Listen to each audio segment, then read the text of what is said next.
এক নাম্বার বলছিলাম কি, ইয়াদউ ইলাল বাতিল, অন্যায়ের দিকে আপনাকে আহ্বান করে। অমুক জায়গায় গান বাজনা হচ্ছে, এটা হচ্ছে, সেটা হচ্ছে, আপনার এক বন্ধু আপনাকে ডেকে নিয়ে যাচ্ছে, নিশ্চিত ধরে নেন ওটা আপনার বন্ধু হলেও এখন সে শয়তানের আন্ডারে আছে। আপনি যদি এই কথা কল্পনা করতে পারেন যে আমার বন্ধু তো জীবনে আমাকে গানের জন্য ডাকে না, শোনার জন্য, আজকে ডাকতেছে, তার মানে তার মধ্যে শয়তান ভর করেছে, এখন ওর সাথে যাওয়া যাবে না। নাম্বার 2, ওয়াসুদ্দু আন তাআতিল্লাহ, আল্লাহর আনুগত্য থেকে যে জিনিস আপনাকে বাধা প্রদান করবে মনে করতে হবে ওটা শয়তানের প্রভাবে হচ্ছে। নাম্বার 3, ওয়ায়ুযায়্যিনুল মাসিয়া, কোনো অপরাধকে যদি আপনাকে হালকা করে দেখায়, এটা হতে পারে 2-1 বার তো জীবনে হতেই পারে, এরকম সহজ পন্থায় যে জিনিস দেখায় মনে করতে হবে ওটা শয়তান। সম্মানিত হাজিরিন, আল্লাহ নবী সাল্লাল্লাহু আলাইহি ওয়াসাল্লাম বলেছেন প্রত্যেকটা মানুষের সাথে দুইজন তো আছেন কিরামান কাতিবিন, আমাদের ভালো মন্দ লেখার জন্য 2 জন ফেরেশতা এক্সট্রা আছেন। এর বাইরে আল্লাহ নবী বলেছেন প্রত্যেকটা মানুষের সাথে একজন জিন শয়তান আরেকজন ফেরেশতা, ভালো ফেরেশতা থাকে। জিন শয়তানের কাজ হচ্ছে আপনাকে সব সময় কনভার্ট করে খারাপের দিকে নিয়ে যাবে, আর ভালোর যে ফেরেশতা সে আপনাকে ভালোর পথে রাখার জন্য যত কৌশল সেটা অবলম্বন করার চেষ্টা সে করবে। আল্লাহ নবী সাল্লাল্লাহু আলাইহি ওয়াসাল্লামকে বলা হলো, ওয়াহাল্লাকা মাক, ইয়া রাসূলুল্লাহ, আপনি যে বললেন প্রত্যেকটা মানুষের সাথে একটা জিন শয়তান থাকে, আরেকজন ফেরেশতা থাকে, আপনার সাথেও কি এরকম কোনো শয়তান টয়তান থাকে? আল্লাহ নবী বললেন, নাম, আমার সাথেও একজন শয়তান আছে। কত বড় কথা!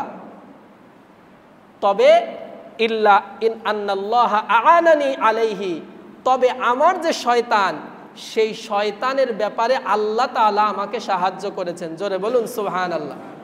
আল্লাহ আমাকে বিশেষ এক ক্ষমতা বলে, বিশেষ এক রহমতে আমার শয়তানকে বশী করার ক্ষমতা আমাকে দিয়েছে।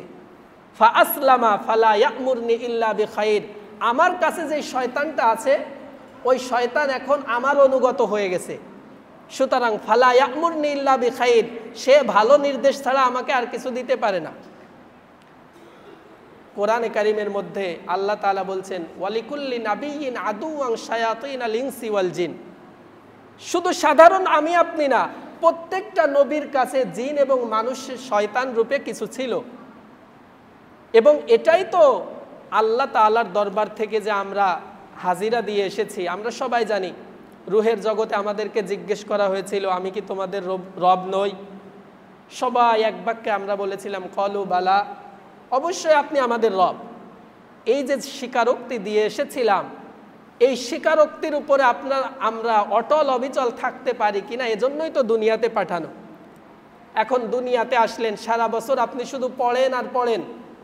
আপনি শুরুতে দাবি করে আসছেন আমি ভালো ছাত্র, বছরের শুরুতে দাবি করছেন, সারা বছর শুধু পড়েন, নিজের মতো করে ব্যক্তিগতভাবে পড়েন, কোনো পরীক্ষা টরীক্ষা নাই। তা আপনি যে ভালো ছাত্র না খারাপ ছাত্র এটা যাচাইয়ের কোনো পদ্ধতি আছে? তো রুহের জগতে আমরা বলে আসছি আপনি আমাদের রব, আপনি ছাড়া আমাদের কোনো ইলাহ নাই। এরপরে দুনিয়াতে সে যদি আমাদের কোনো পরীক্ষা না দেওয়া লাগতো, তাহলে আল্লাহ যাচাই করবেন কেমনে আমি সত্য কিনা?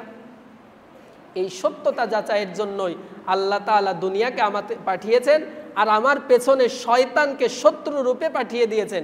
শয়তান তোমাকে বারবার বলবে আল্লাহ তোমার রব না, এটা করা যাবে না, আল্লাহর নাফরমানি করো, এটা করো। তুমি ওই কথাকে স্মরণ করে আল্লাহর পথে যদি টিকে থাকতে পারো, তার মানে তুমি সত্যবাদী।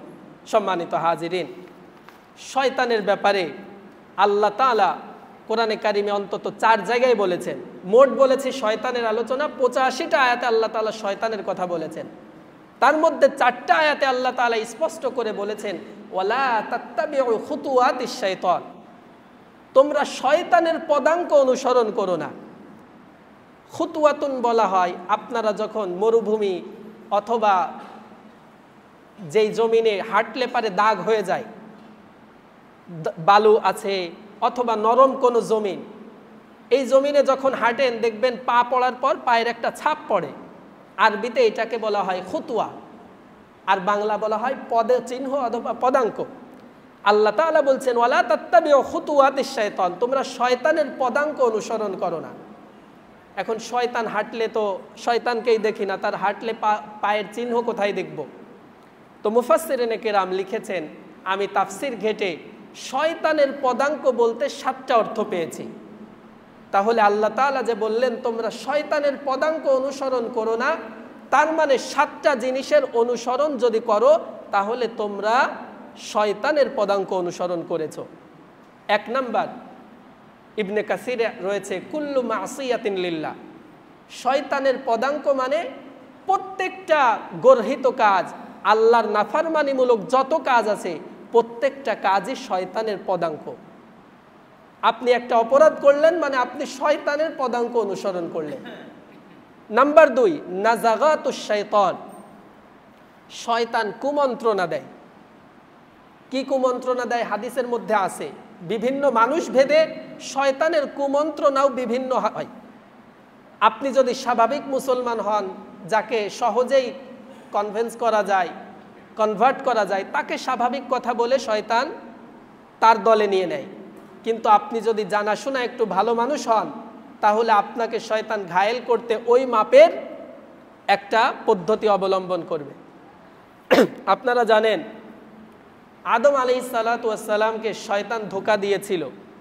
তো আদম তো আমাদের মতো নবী, মানে আমাদের মতো মানুষই না। নবীদের মধ্য থেকেও আদম আলাইহিসসালাম পৃথিবীর শুরু থেকে নিয়ে শেষ পর্যন্ত যত বস্তু আবিষ্কৃত হতে পারে, ও আল্লামা আদামাল আসমাআ কুল্লাহা, সব কিছুর নাম আদম আলাইহিসসালামকে আল্লাহ তাআলা জানিয়েছিলেন। তো অনেক জ্ঞানী মানুষ আদম আলাইহিসসালাম, আমাদের মতো স্বাভাবিক ধোঁকায় তিনি পড়বেন না। তো আদম আলাইহিসসালামকে শয়তান ধোঁকা দিল, এই যে আল্লাহ আপনাকে এই গাছটার ফল খাইতে নিষেধ করছে, আসলে তার নিষেধ ঠিক আছে, কথার ধরন এমন, আসলে আল্লাহ যে নিষেধ করছে এটা ঠিক আছে, তবে এটা নির্দিষ্ট একটা সময়ের জন্য নিষেধ ছিল। তার মানে কি জানেন? এই গাছটার মধ্যে 2টা গুণ আছে। একটা হলো এই গাছটা খাইলে, এই গাছের ফল খাইলে আপনি ফেরেশতার মতো হয়ে যাবেন। নাম্বার 2, এই গাছের ফল খাইলে আপনি সারা জীবন জীবিত থাকতে পারবেন। তো আপনাকে আল্লাহ তাআলা শুরুতে নিষেধ করছে কারণ ওই ক্ষমতা আপনার মধ্যে আসে নাই। আপনি জান্নাতের পরিবেশের সাথে তখন নতুন, আপনি ওইটা খেয়ে হজম করতে পারতেন না। কোরআনের কথা বলছি। তো আদম আলাইহিস সালাম বলল, হ্যাঁ ঠিক আছে। তো তাহলে শয়তান বলতেছে, এখন আপনি অনেকদিন জান্নাতে আছেন না, এখন আপনি জান্নাতের পরিবেশের সাথে মানায় ফেলছেন, এখন এই গাছের ফল খাইলে কোনো সমস্যা হবে না। তাহলে উনি বলল সুন্দরভাবে, আসলেই তো হতে পারে যে আমি নতুন নতুন জান্নাতে আসছি, জান্নাতের পরিবেশের সাথে আমি মানায় নিতে পারতাম না, এই জন্য সাময়িক সময়ের জন্য আল্লাহ আমাকে নিষেধ করছেন। সরাসরি যদি বলতো, শয়তান যদি এমনভাবে বলতো যে আল্লাহ আপনার ভালো চান না, এই জন্য আপনার এটা খাইতে নিষেধ করছে, তো আদম আলাইহিস সালাম কনভিন্স হইতেন? তিনি বুঝে ফেলতেন না। তো সে বলছে যে না, আল্লাহ যেটা নিষেধ করছে এটাই ঠিক ছিল, কিন্তু এটা একটা সীমিত সময়ের জন্য এই নিষেধাজ্ঞা ছিল, এখন আর নিষেধাজ্ঞা নাই। মুফাসসিরিনে কেরাম আরেকটা কারণ বর্ণনা করছে যে আল্লাহর নবী আদম আলাইহিস সালামকে শয়তান কিভাবে কনভিন্স করলো। এর আরেকটা কারণ হলো শয়তান আল্লাহর নামে কসম করে বলছিল যে আল্লাহর কসম করে বলতেছে এটা খান, এতে আপনার কোনো সমস্যা নেই। তো আদম আলাইহিস সালাম একজন নবী, আল্লাহর নামে কেউ যদি শপথ করে কোনো নবীর কাছে কোনো কথা কয় তিনি মানতে বাধ্য। আদম আলাইহিস সালাম জানতেন যে আল্লাহর নামে কসম করে কেউ কোনোদিন মিথ্যা বলতে পারে না। তো যেহেতু শয়তান আল্লাহর নামে কসম করছে, উনি বলছে এটা সঠিক, অবশ্যই সঠিক, কারণ আল্লাহর নামে কসম করে আমার সাথে মিথ্যা বলবে। যাই হোক, বলছিলাম শয়তান মানুষের প্রকারভেদে তার কুমন্ত্রণার ধরন অনেক ভিন্ন হয়। আল্লাহ নবী সাল্লাল্লাহু আলাইহি সাল্লাম হাদিসের মধ্যে কুমন্ত্রণার একটা নিদর্শন বলেছেন।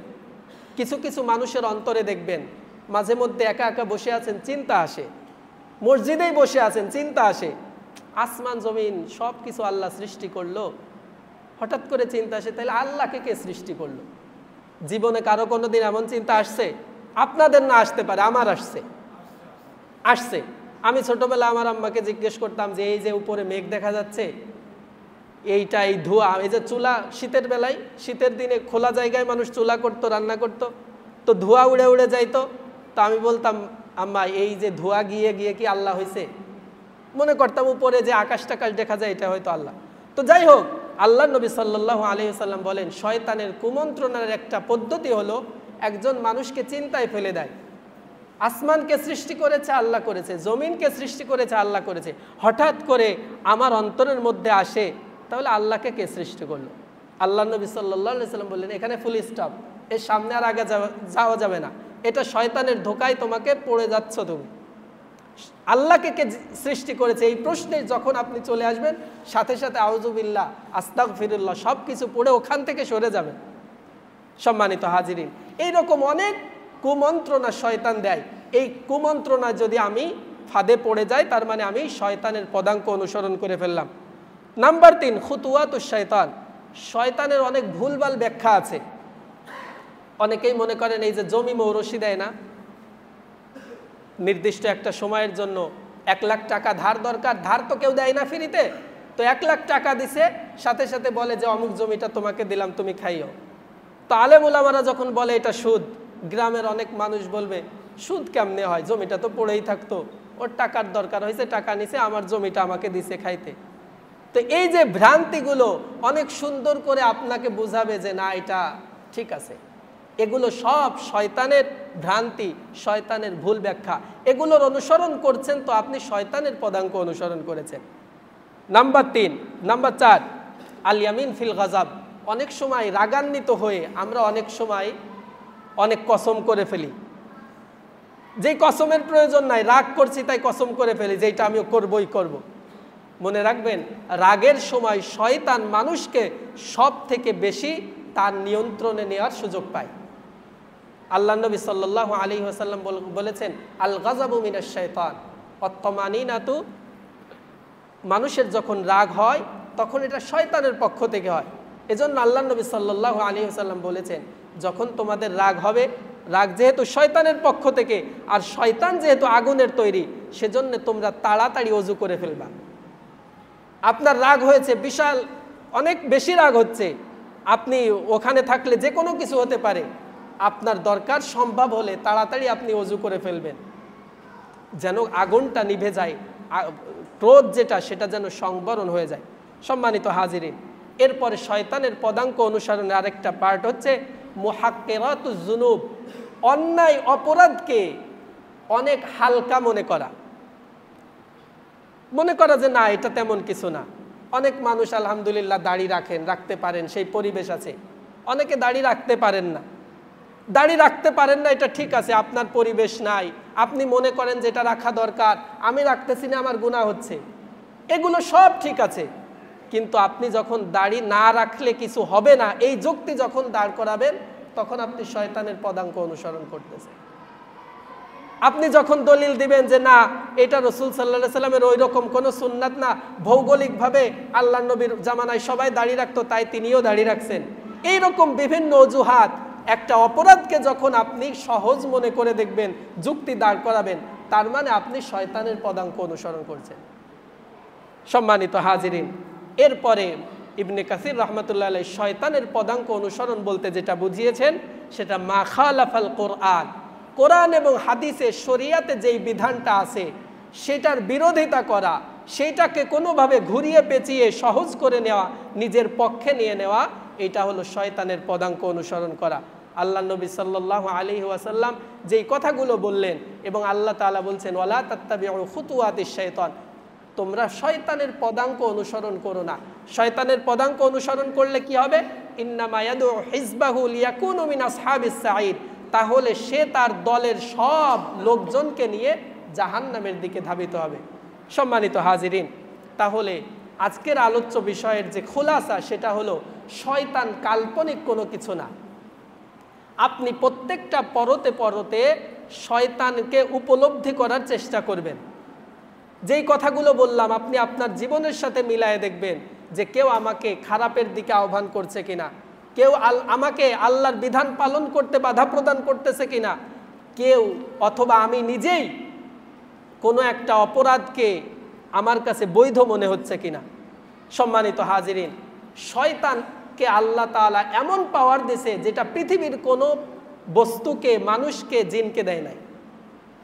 আপনার একজন শত্রু, সে আপনাকে দূরের থেকে অ্যাটাক করতে পারে, কিন্তু শয়তান আপনার এমন শত্রু যে আপনার অন্তরের উপর প্রভাব খাটাতে পারে। সম্মানিত হাজিরিন, সুতরাং আপনার অন্তরকেও কন্ট্রোলে রাখার দায়িত্ব আপনার। আপনার অন্তরে অনেক সময় উদয় হবে এটা করো, ওটা করো, এটা মনে হয় ঠিক আছে। আপনি ভেবে দেখবেন কোরআন এবং হাদিসের বিপরীত কিনা। যদি কোরআন হাদিসের বিপরীত হয় আর আমার অন্তর বলে এটা ঠিক আছে, মনে করবেন অবশ্যই অবশ্যই শয়তান আমার কলবের যে নিয়ন্ত্রণ সেটা তার হাতে চলে গেছে। সম্মানিত হাজিরিন, আজকে যে আলোচনা করলাম শুধুমাত্র শয়তানকে উপলব্ধি করানো।